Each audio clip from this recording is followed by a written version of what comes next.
잠언서 15장 구약 성경입니다. 잠언서 15장 28절에서 우리 마지막 절까지 한 절씩 교독하도록 하겠습니다. 잠언서 15장에서 마지막 절까지 구약 성경 927면입니다. 927페이지 찾으셨으면 아멘. 한 절씩 교독하겠습니다. 28절로 마지막 절입니다. 의인의 마음은 대답할 말을 깊이 생각하여도 악인의 입은 악을 쏟느니라.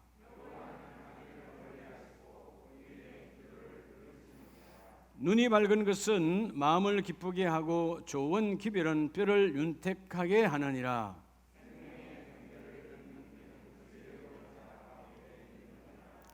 훈계받기를 싫어하는 자는 자기의 영혼을 경히 여김이라. 견책을 달게 받는 자는 지식을 얻느니라.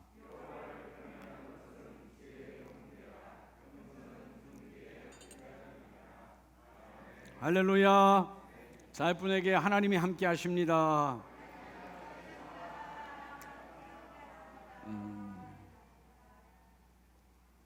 오늘도 주님이 함께 하심을 믿습니까? 그래요. 오늘 8월의 마지막 주일에 하나님의 메시지가 내 신비에 철필로 새겨지시기 바랍니다. 연필이 아니고 뭐로요? 연필은 지워버리면 그만이에요. 삶의 무게 때문에 지워버리고 죄로 지워버리고 사단이 조종하여 지워버리면 말씀은 그냥 허공에 떠버리는, 하나님의 말씀이 내 신비에 철필로 새겨져 나뿐만 아니라 내 대에 대해도 계속 이어지기를 원합니다. 요즘 참 부유한 시대잖아요. 부유한 시대. 대한민국이 얼마나 잘 살면 음식 쓰레기가 가장 많이 나오는 나라 중에 하나랍니다. 우리가 초등학교, 중학교 다닐 때 집에 음식 쓰레기가 있었을까요? 없었을까요? 음식 쓰레기가 어디 있어요? 여름에 원래 음식 쓰레기가 제일 많이 나오는 건데 여름에도 없죠. 우리 어머니들은 밥이 쉬어도 찬물에 말아서 드셨어요. 버릴 게 어디 있어요? 근데 요즘은 정말 음식 쓰레기가 멀쩡한 것들도 막 나옵니다. 근데 이 부요의 시대에, 그죠? 사단마귀에 잡혀 있는 인생이 너무나 많다는 거예요. 여러분, 때로는 우리가 부족하고 가난해도 하나님의 자녀로 사는 것이 가장 행복한 자입니다. 할렐루야. 그렇지 않아요? 그럼 왜 우리가 하나님 우리를 창조하시고 이 땅에 우리를 세우셨을 때 창조의 목적이 뭐예요? 여러분, 하나님의 뭘 위하여? 그렇죠. 무엇을 먹든지 하나님의 영광, 그러니까 모든 삶이 하나님의 영광을 위한데 왜 하나님의 영광을 위하지 못할까요? 이유는 하나예요. 죄의 심각성을 깨닫지 못해서 그래요. 죄 지었냐 안 지었냐 이거 아니고 죄의 뭐예요? 죄의 본질, 죄악의 심각성을 인식하지 않아서 그래요. 우린 다 여러분 가정에서 특별한 사람들인 줄로 믿습니다. 그렇죠? 여러분 요즘 토끼도 많이들 키우던데 토끼 풀이 중에 하나가 뭐가 있죠? 클로바 있잖아요. 클로바. 그렇죠? 클로바도 토끼 풀 중에 하나잖아요. 근데 클로바는 잎이 원래 몇 개예요? 일반적으로 몇 개죠? 3개야.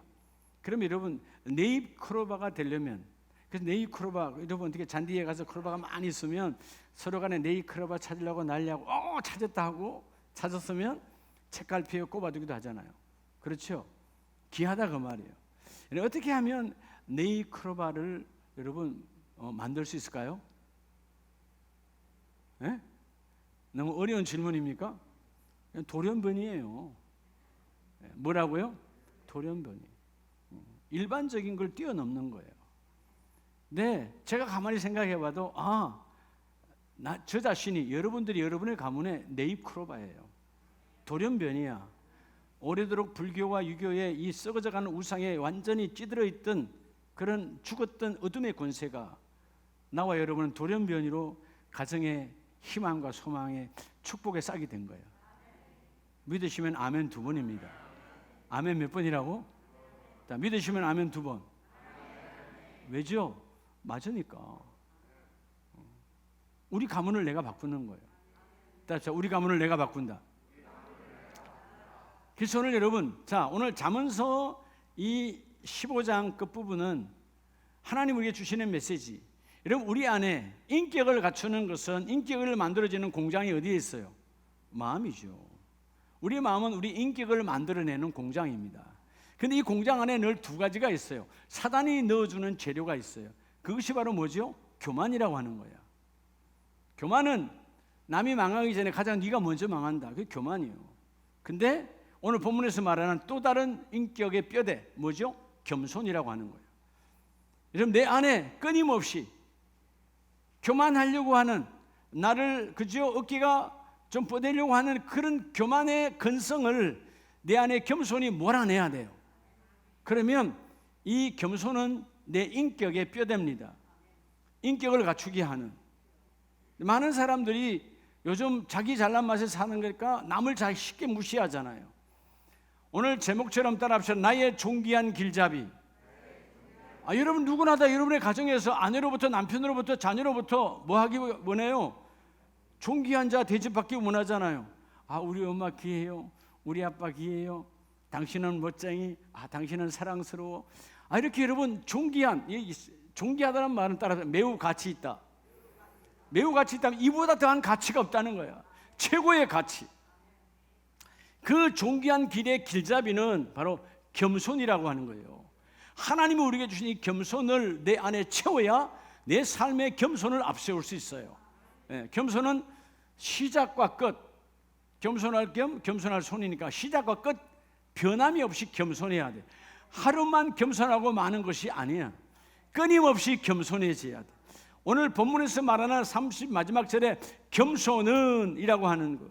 겸손은 이 히브리 말 아남이라는 말은 뭐죠? 억누르다, 짓누르다예요. 그러니까 짓눌러야 돼. 안 누르면 또 바로 올라온다, 안 올라온다? 조금만 놔두면 올라와. 그러니까 우리가 보면 어떤 사람들 만나면 자기 자랑에 바쁜 사람들 많아. 뭐 사실 여러분, 죄인이 뭐 자랑할 거 있어요? 그렇죠? 뭐 자랑할 게 있어요? 어저께 죄진 것밖에 없는데. 우리 자랑할 거라고는, 그럼에도 불구하고 하나님께서 나를 용서하시고 은혜를 부어주시는, 우리가 자랑할 거는 은혜밖에 없어요. 근데 누가 은혜를 자랑하죠? 겸손의 영으로 충만할 때예요. 그래서 우리가 지난주에 하나님 우리에게 메시지를 주실 때 천국의 가정, 그죠? 천국의 일터, 천국의 공동체가 다 되기 원하잖아요. 그렇죠? 여러분, 가정이 지옥 같은 가정 되기를 원하는 분 하나도 없잖아요. 그런데 순간순간 지옥이 됩니까, 안 됩니까? 그렇죠. 부부 사이도 지옥이 오고, 그렇게 사랑스러운 자녀인데도 때로는 지옥의 순간이 와. 그죠? 교회에서도 심지어 지옥이 와요. 왜 그럴까요? 인내하지 못해서 그런 거죠. 그래서 여러분, 지난주에 뭐요? 천국은 뭐를 통하면? 인내를 통하면 천국은 이루어진다. 근데 천국이 이루어져서 열매를 맺어야 될 거 아니에요. 그 열매가 오늘 말씀한 것처럼 따라 겸손을 앞세우라. 여러분, 겸손을 앞세우려면 내 안에 겸손이 채워져야 돼. 뭐가 채워져야 돼요? 겸손이 채워져야 돼요. 이 시대는 지금 다 자기 잘난 맛에 살아요. 남을 무시하잖아요. 남을 무시해. 그러니까 요즘 보면 여당 야당 서로 잘난 맛에 살잖아요. 그러니까 하나도 보면 참 웃기는 게, 보면 상대를 인정해 주는 게 하나도 없어. 여당은 여당을. 그래도 잘한 게 있을 거 아니에요. 다 틀렸을까요? 그렇지는 않잖아요. 그죠? 사람이 살아가는데 양심이라고 하는 게 있는데 그래도 뭐 잘한 게 있을 거 아니에요. 근데 잘한 것조차도 부정하는 시대, 교만해서 그런 거예요. 그러니까 교만하니까 정치가 발전이 안 되니까, 백성의 정치도 발전이 안 되니까 여러분, 백성들이 고달픈 거예요. 겸손한 지도자가 이 땅에는 많이 여러분 양성되어져야 돼요. 여러분, 겸손은 훈련을 통해서 이루어져요. 여러분, 겸손은 천성적으로 태어나는 게 아니에요. 겸손은 훈련이다. 끊임없는 훈련이에요. 자기를 짓눌러야 돼. 우리는 남들에게 나를 좀 뽐내고 싶고 자랑하고 싶고 나를 드러내고 싶은 게 이게 죄악의 본성이거든. 왜냐하면 여러분, 내 죄를 숨기려면 나를 드러내야 죄가 숨겨지거든. 그러니까 여러분, 어떤 상황에도 속지 말고 겸손을 앞세우는 삶이 되기를 축복합니다. 그럴 때 하나님께서 가장 귀한, 가장 존귀한 자의 자리에 앞에 우리를 세워주신다는 거예요. 자, 그러면 어떻게 하면 이 존귀한 길잡이, 그 겸손이 내게 임할 수 있을까? 네. 여러분은 누가 친구예요? 교만한 자가 친구입니까? 교만하면 한 달만 지나면 안 사귈걸요? 안 만날걸요? 우리는 누굴 제일 좋아하죠? 겸손한 자. 그럼 나도 겸손의 길을 걸어야 돼요. 할렐루야. 교만할 게 사실 뭐였어요? 예? 교만할 게. 근데 죄라고 하는 건 참 여러분 정말 죄는 더럽고 추하고 웃기는 거예요.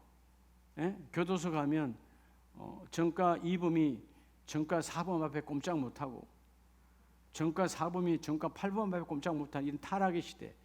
여러분 정가 3범이고 더 많으면 앞에서 부끄러워서 여러분 쥐구멍이라도 들어가야 되는 거 아니에요? 초범이 들어오면 미안해서라도 이러면 저렇게 오래 나이가 먹었는데 이제 처음 죄를 지었어? 나는 덜킨 것만 지금 8범이야. 근데 뭐요? 거기서 대장이야. 여러분 죄를 인식하지 않은 타락의 시대야. 네, 오늘 다시 겸손하지 아니하니까 그래요. 얼굴로부터 겸손이 나타나기를 축복합니다. 자, 그러면 오늘 이 겸손을 어떻게 하면 앞세울 수 있을까? 자, 오늘 이 잠언서 15장 31절 말씀에 보면 생명의 경계를 듣는 귀는 지혜로운 자 가운데 있느니라. 자, 여러분 첫째는 겸손을 앞세우는 삶이 되려면 여러분 생명의 경계, 여러분 이 생명의 경계를 무시하는 삶을 그죠? 청산해야 돼요. 여러분 생명의 경계가 뭘까요? 모든 것은 경계선이 있어요. 그죠? 내가 넘지 말아야 할 선이 있어요. 근데 생명의 경계야 바로 뭐죠? 죄악이단 말이에요. 여러분 내가 죄인임을 인식하는 삶을 그죠? 회복해야 돼요. 왜 은혜가 없는가? 내가 죄인이 아니라 교만하니까. 나는 의로운 자주 착각하는 거예요. 우리 여러분 어떤 일을 해도 나는 여전히 본질적으로 뭐였어요? 죄인이었어요.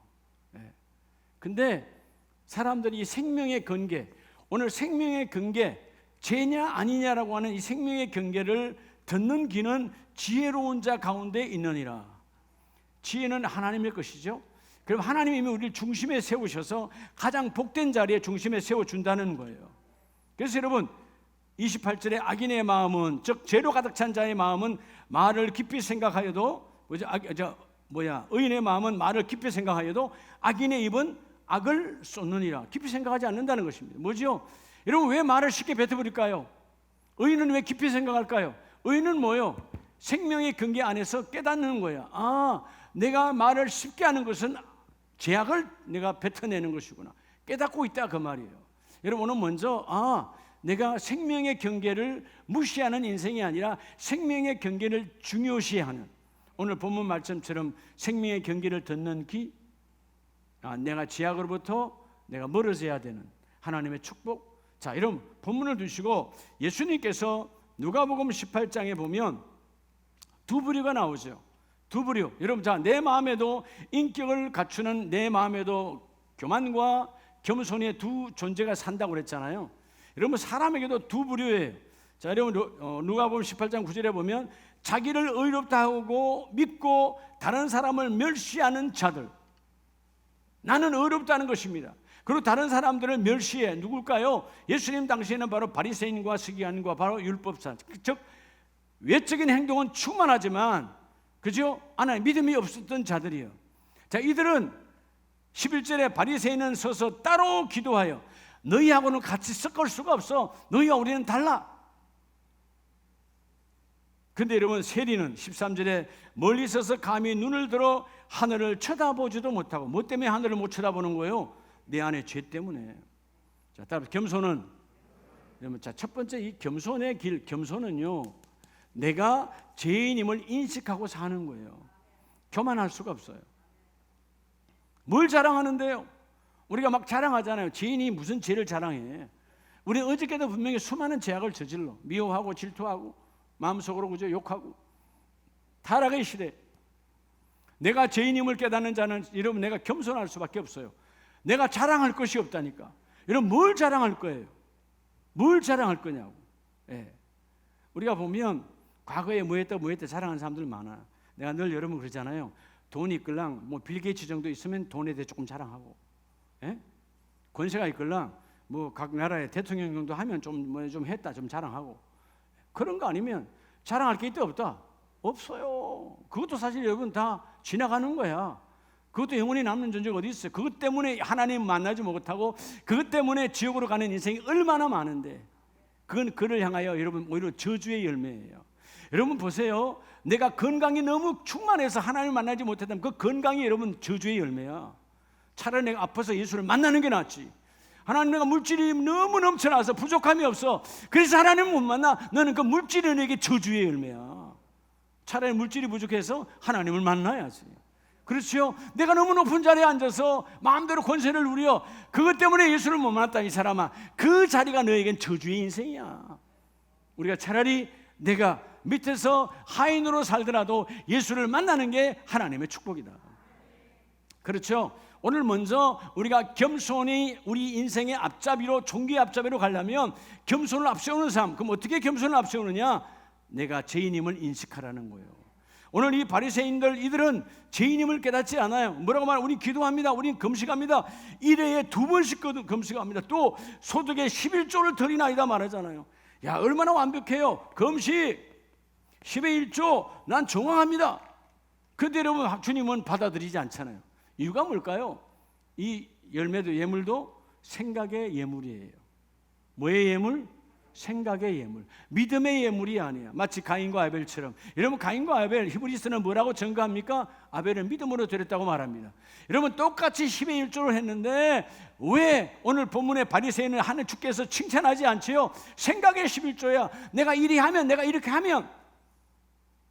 믿음의 11조는요, 출발이 달라요. 생각의 11조는, 자, 10의 1이요. 11조 이야기 아닌데, 자, 10의 1, 내 것을 하나님께 드렸습니다. 믿음의 11조는 하나님, 다 하나님의 것인데 하나님을 구별하고 하니까 하나님의 양식으로 구별합니다. 출발이 달라요. 믿음의 예물은 하나님께로부터 출발하여 나아가는 것입니다. 생각의 예물은 나로부터 시작되는 거예요. 그러니까 오늘 본문 말씀에 세리는 당연히 그런 일을 하고 있지만, 예배도 드리고 금식도 하지만 뭐요? 그들에게 신분상 내가 로마의 앞잡이로서 그들에게 세금을 거두되는 사람으로 사람 취급을 못하는 입장에 있어서 하늘을 쳐다보지도 못했지만 가슴을 치며 주여, 우리가 바로 죄인입니다. 자는 척할 수 있겠어요? 예, 그죠? 그러니까 여러분, 이 세리뿐만 아니고 삭개오도 똑같았잖아요. 그러니까 주님, 내 집에 들어왔을 때 많은 사람이 어떻게 저런 타락한 더러운 집에 들어갔을까라고 질책했을 때, 예수님께서 뭐라고 그래요? 삭개오야, 오늘부터 너는 아브라함의 자손이로다. 겸손하면 가문을 바꿔버려. 겸손하면 인생을 바꿔버려. 우리 주위에 교만해서 무너지는 사람 많습니다. 여러분, 성경에 원래 겸손하다. 그래서 겸손은 언제까지 가야 돼요? 겸손, 시작과 끝까지 가야 돼. 예, 그죠? 많은 사람들이 무너져. 초창기에는 참 겸손했어. 예? 그죠? 집사 때는 겸손했어. 그냥 안수 집사 되면 좀 교만해져. 이러면 안 된다 이 말이에요. 예? 집사 때는 겸손했는데 권사가 되니까 좀 교만하고, 이러면 안 된다 이 말이에요. 시작과 끝이 겸손해야 돼. 대표적으로 사울 왕이 어땠어요? 얼마나 겸손했는지 몰라요. 너무나 겸손했기 때문에 그 여러분 아버지의 재산을 잃어버릴 때 그 먼 곳까지 찾아서 그 쫓아가는 그 아버지의 그 열성, 사울의 열성, 아버지를 향한 그런 모든 걸 보고 하나님이 세웠는데, 권세가 있고 내 안에 권력이 들어오니까, 예, 그죠? 선지자도 무시하고 제사장도 무시하고 자기가 임으로 예배를 마음대로 드려. 하나님이 없는 인생이에요. 교만하면 그렇게 한순간에 볼 것 보지 못하고 들을 것 듣지 못한다, 그 말이에요. 그래서 베드로전서 5장 5절에 보면 주님께서 우리에게 말씀하십니다. 뭐라고요? 겸손으로 허리를 동이라고 말합니다. 자, 그러므로 너희는 서로 겸손으로 허리를 동이라. 여러분, 허리가 뭘까요? 허리는 우리의 삶에, 우리의 몸의 기둥이잖아요. 허리가 무너지면 아무것도 안 되는 거죠. 허리가 중요한데 허리를 뭐로 동이래요? 겸손으로 동이라는 것입니다. 뭐로 동이라? 겸손으로.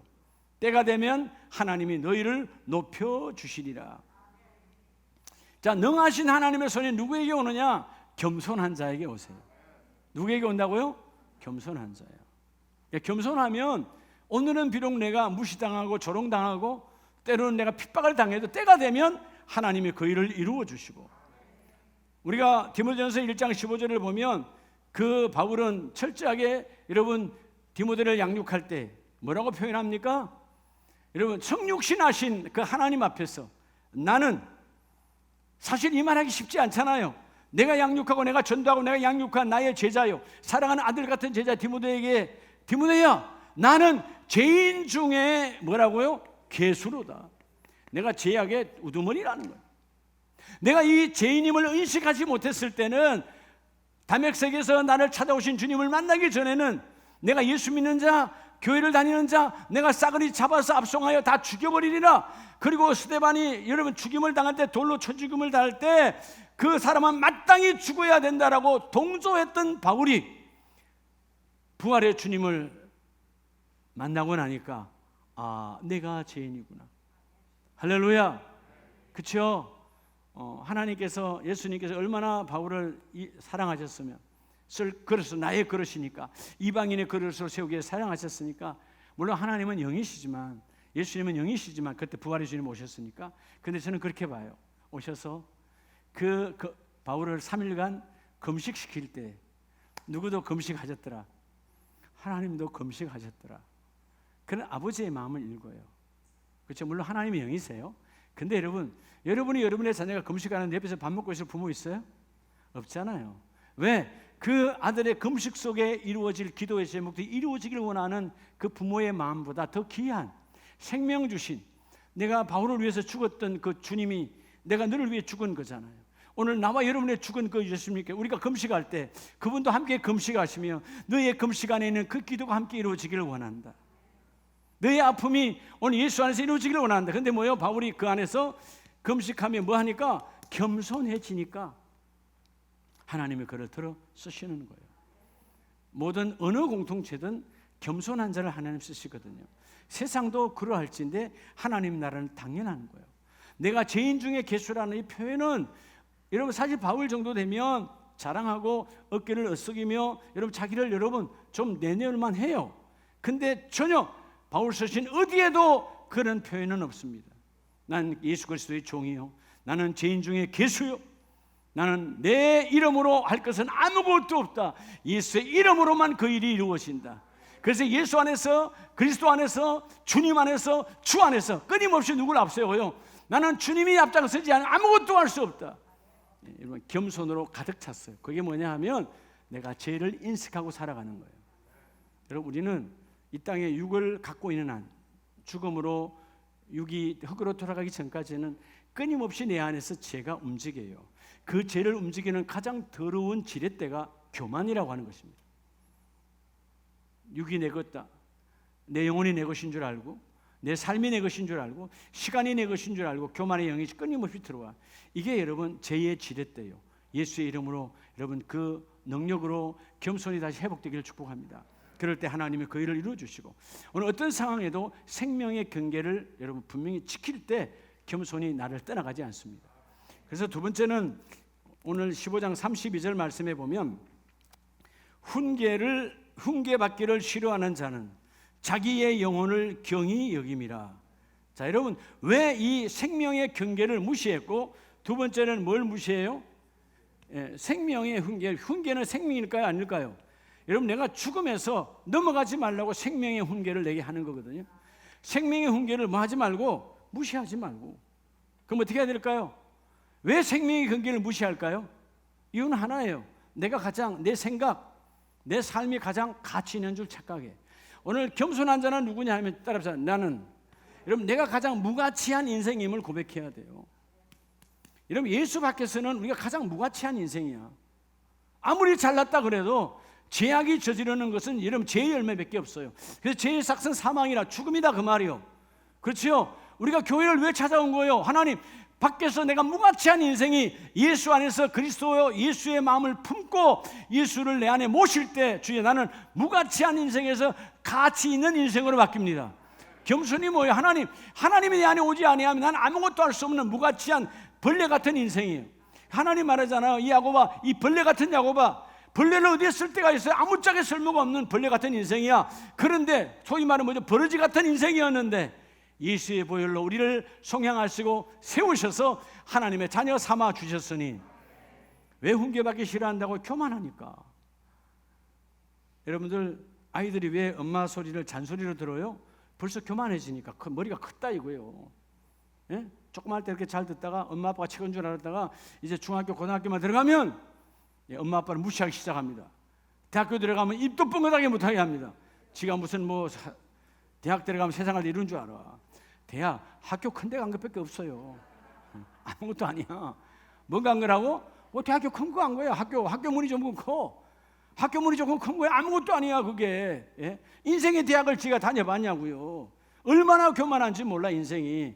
예?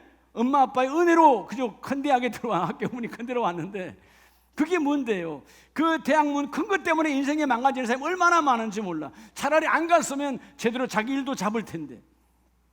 우리 주위에 많아요. 대학 때문에 교만해진 사람, 또 대학교 이름 때문에 교만해진 사람. 예, 아무것도 아니야. 그죠? 내가 늘 그러잖아요. 어떤 대학도 70이 되면 다 동일해진다. 쓸데없어요. 어디다 쓸 건데요? 아무도 안 뽑아. 예. 쓸데가 없어. 자랑하는 사람은 오히려 그 다음에 왕따만 당해. 그냥 하나님 앞에 은혜로 사는 자가 복 있는 자예요. 자, 그래서 오늘 이 훈계받기를 왜 싫어한다고요?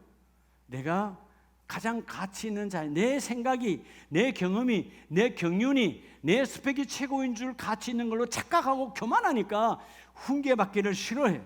그래서 자기 영혼을 우습게 여기는 자가 되는 거예요. 여러분, 영혼을 귀히 여기는 자, 하나님 오늘 영혼을 귀히 여기는 자는 그 생명의 훈계, 즉 생명의 훈계는 결국 뭐예요? 하나님의 말씀이죠. 주여, 하나님의 말씀이 내게 들어와 내 인생이 다시 바뀌어지기를 원합니다.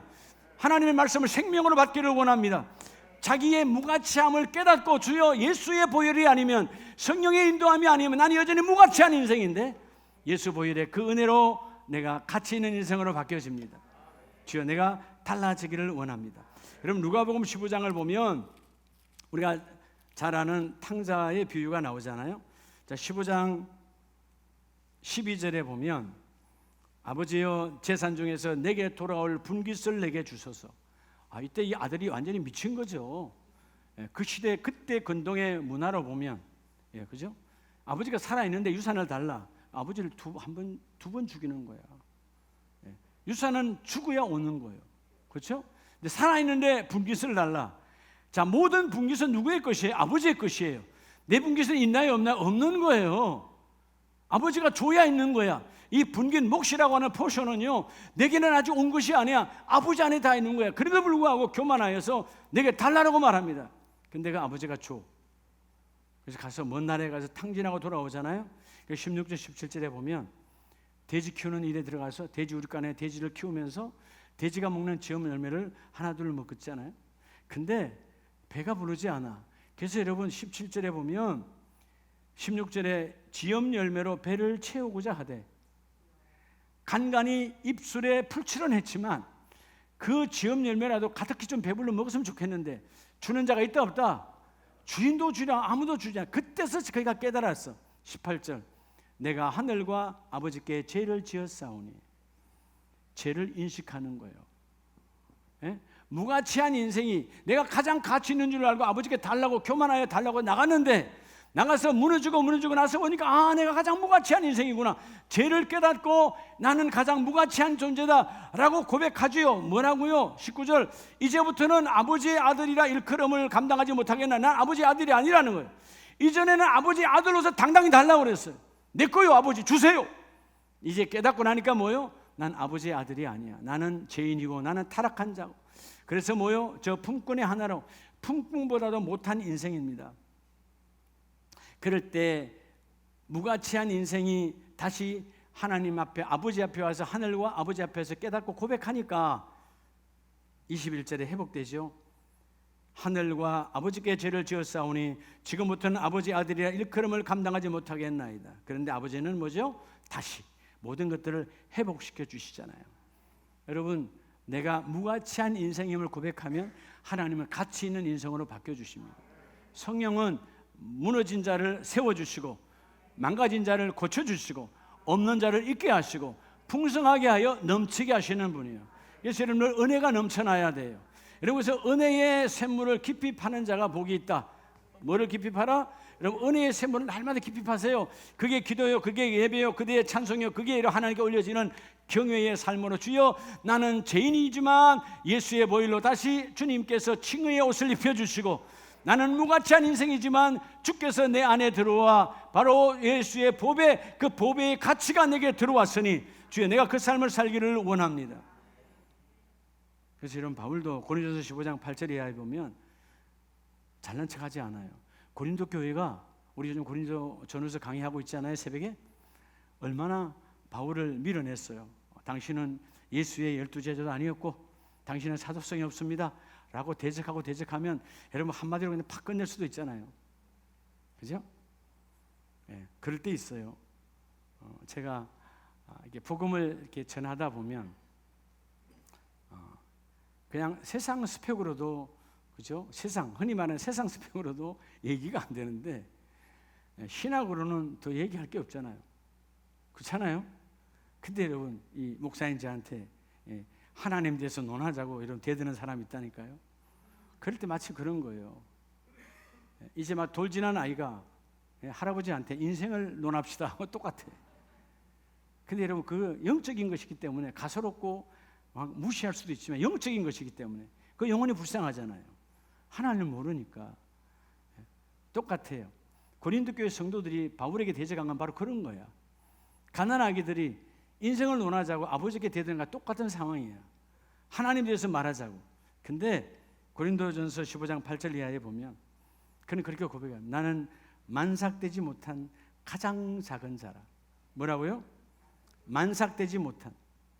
여러분, 지금도 만삭되지 않으면 요즘은 인큐베이터에서 키워서 다 나오지만 2000년 전에 만삭이 안 됐다면 7살, 7삭동이 8삭동이 그러잖아요. 그렇게 태어나면 온전한 경우가 별로 없었다는 거죠. 많이 죽거나 아니면 뭐가 모자라거나 그럴 수 있었다는 거예요. 왜? 영양 공급이 잘 안 되는 시대였으니까. 근데 나는 그렇게 나를 내세울 것 없는 만삭되지 못하게 난 자요. 나는 아무것도 아니고 9절에 나는 사도 중에 가장 작은 자라. 나는 나를 드러낼 게 아무것도 없다. 그런데 나는 오직 이거 하나다. 10절에 내가 나 된 것은 하나님의 은혜로 된 것이니. 나는 무가치한 존재였어. 이전에는 스데반을 죽이는 데 앞장섰던 살인범의 동조자, 그리고 수많은 사람들을 교사하여 그저 예루살렘에 끌고 와 죽이려고 했던 바로 살인범들의 앞잡이였던 나 바울이 주님은 친히 찾아오셔서 만나주셨고 은혜를 부어주셨고 무가치한 인생을 가치한 가장 존귀한 자로 하나님 바꾸어 주셨다. 겸손한 자로 내가 무릎을 꿇으니까 하나님이 그 일을 이루어 주셔서 오직 나와 함께 하신 하나님의 은혜, 내가 오늘 이렇게 복음을 전하고 내가 이렇게 하나님을 말할 수 있는 것은 전적인 하나님의 은혜라는 거예요. 누가 은혜로 고백할 수 있죠? 하나님, 나는 정말 무가치한 인생인데요, 돌아보면 나는 죄의 전문가였는데요, 그 죄를 용서하시는 은혜의 전문가에서 오셔서 매일매일 그 일을 이루어 주시고 되게 하시고, 저는 이 은혜라고 하는 부분을 얘기할 때마다 제가 선교사님들 훈련할 때도 이 비유를 많이 해요. 그게 뭐냐 하면 하나님의 은혜를 아세요? 저는 제 눈으로 직접 봤으니까요. 제 막내 동생이 이거 들으면 조금 기분 나빠할 수 있는데 뭐 어리니까, 제가 초등학교 내하고 4살 차이거든요. 근데 우리 막내 동생이 한 3살 4살 때 5 아들 중에 막내니까 얼마나 사랑을 많이 받았겠어요. 근데 그때는 기저귀가 없었어요. 그렇죠? 우리 때는.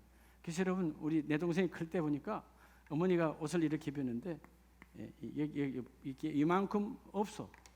엉덩이 쪽은 천이 없어. 아시죠? 그 바지를 입혀서, 이 아이가 여러분 변이 매루는데 저희 집 마당이 엄청 넓었거든요. 그러니까 마당에서 애가 변을 봐. 변을 한 덩어리 놓으면 요놈이 고대 있지 않고 또 옮겨. 그리고 그거 또 한 덩어리를 놓고, 그래서 끝내면 좋겠는데 또 옮겨. 또 가서 한 덩어리를 놔. 내 어머니가 부엌에 있는 부삽을 가지고 가서 갈아 엎으면서, 어이구 똥도 참 이쁘네, 어이구 잘 놓네. 한 번도 아이를 향해서 내가 뭐라 하는 걸 본 적이 없어요.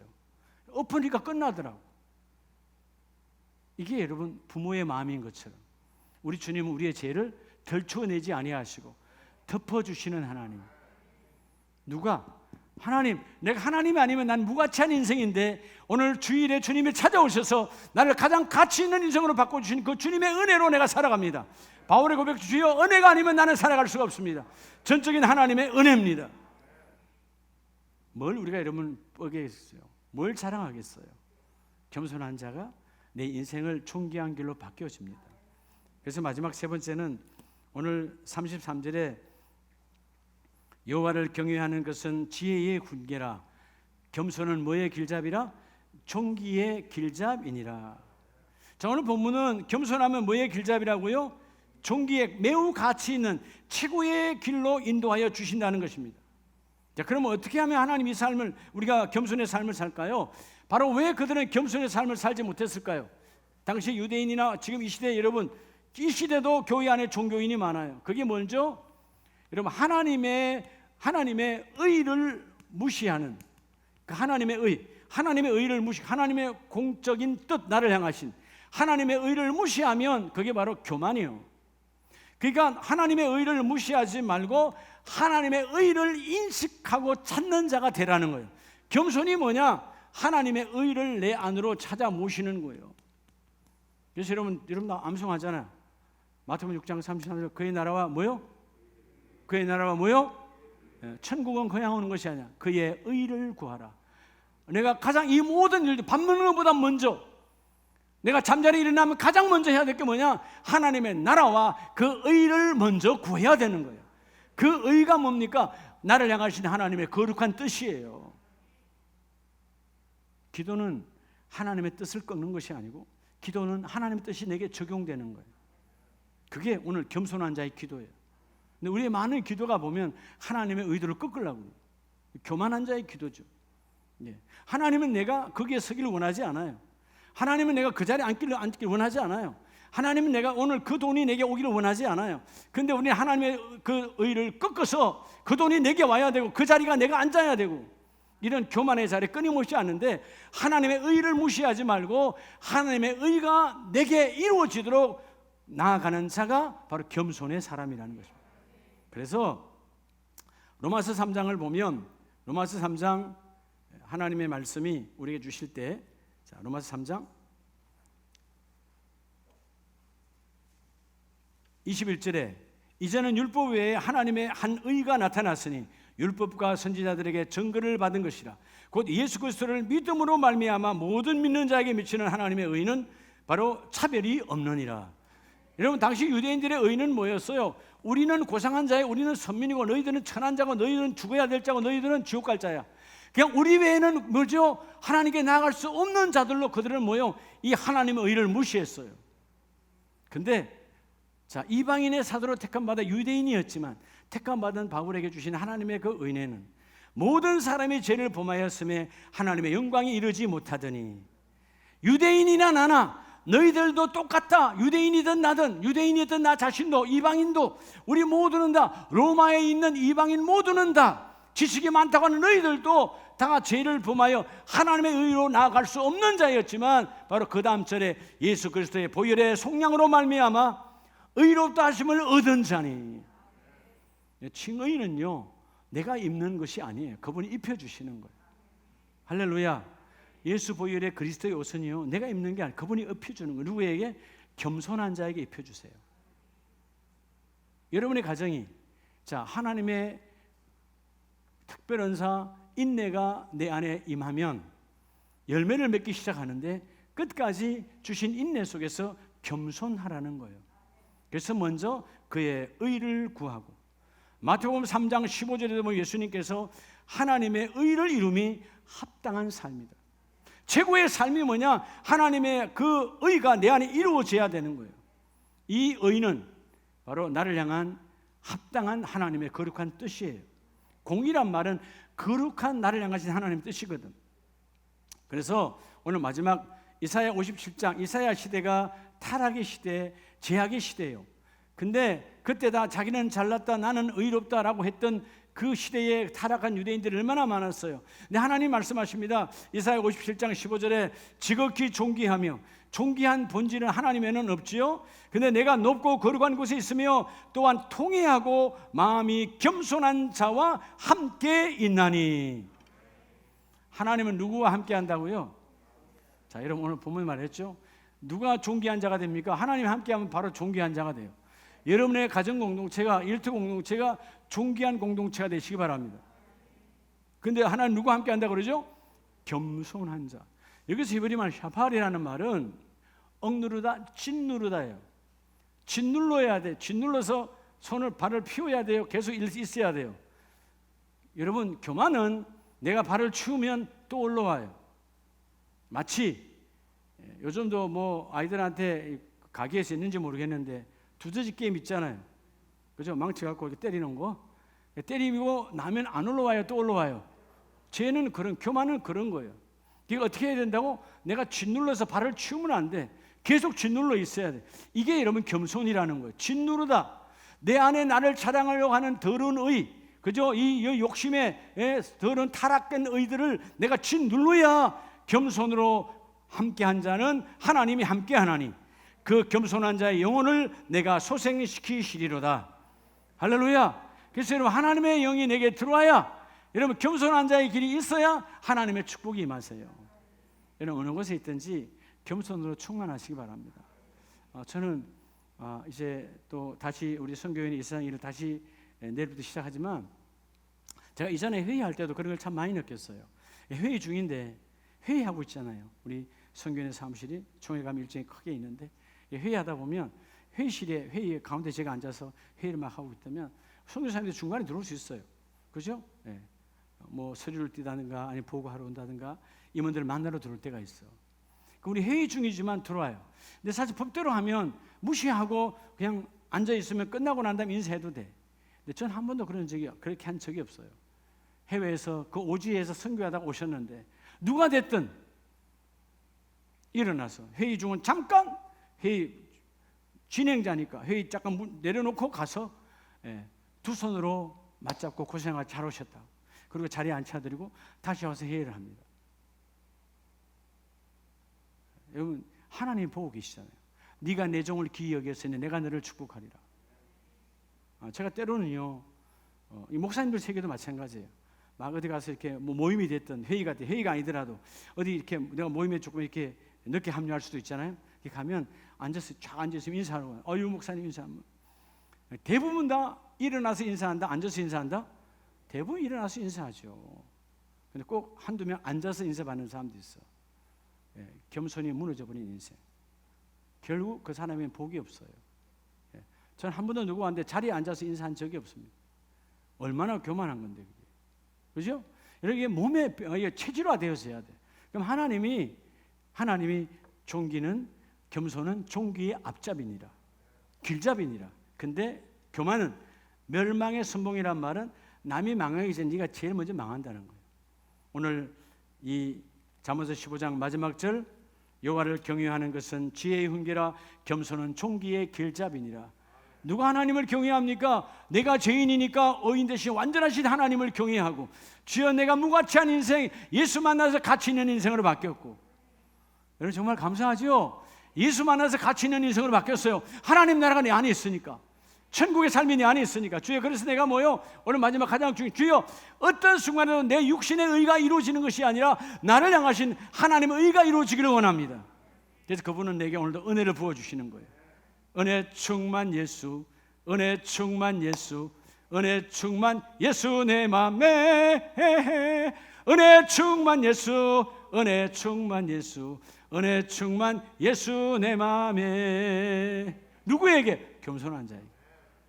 오늘 어디 가서 여러분이 겸손하면 그 공동체는 빛이 납니다. 그 가정은 빛이 납니다. 여러분 어느 곳에 있든지 겸손해지면 그 둘과의 관계도 빛이 납니다. 주여 나로 인하여 그가 빛나기를 원합니다. 겸손, 나를 낮추고 상대를 존중하고 높이는 이 삶이 체질화되어져서 하나님이 가까이 하는 우리 모든 가족들이 다 되시기를 예수 이름으로 축복합니다.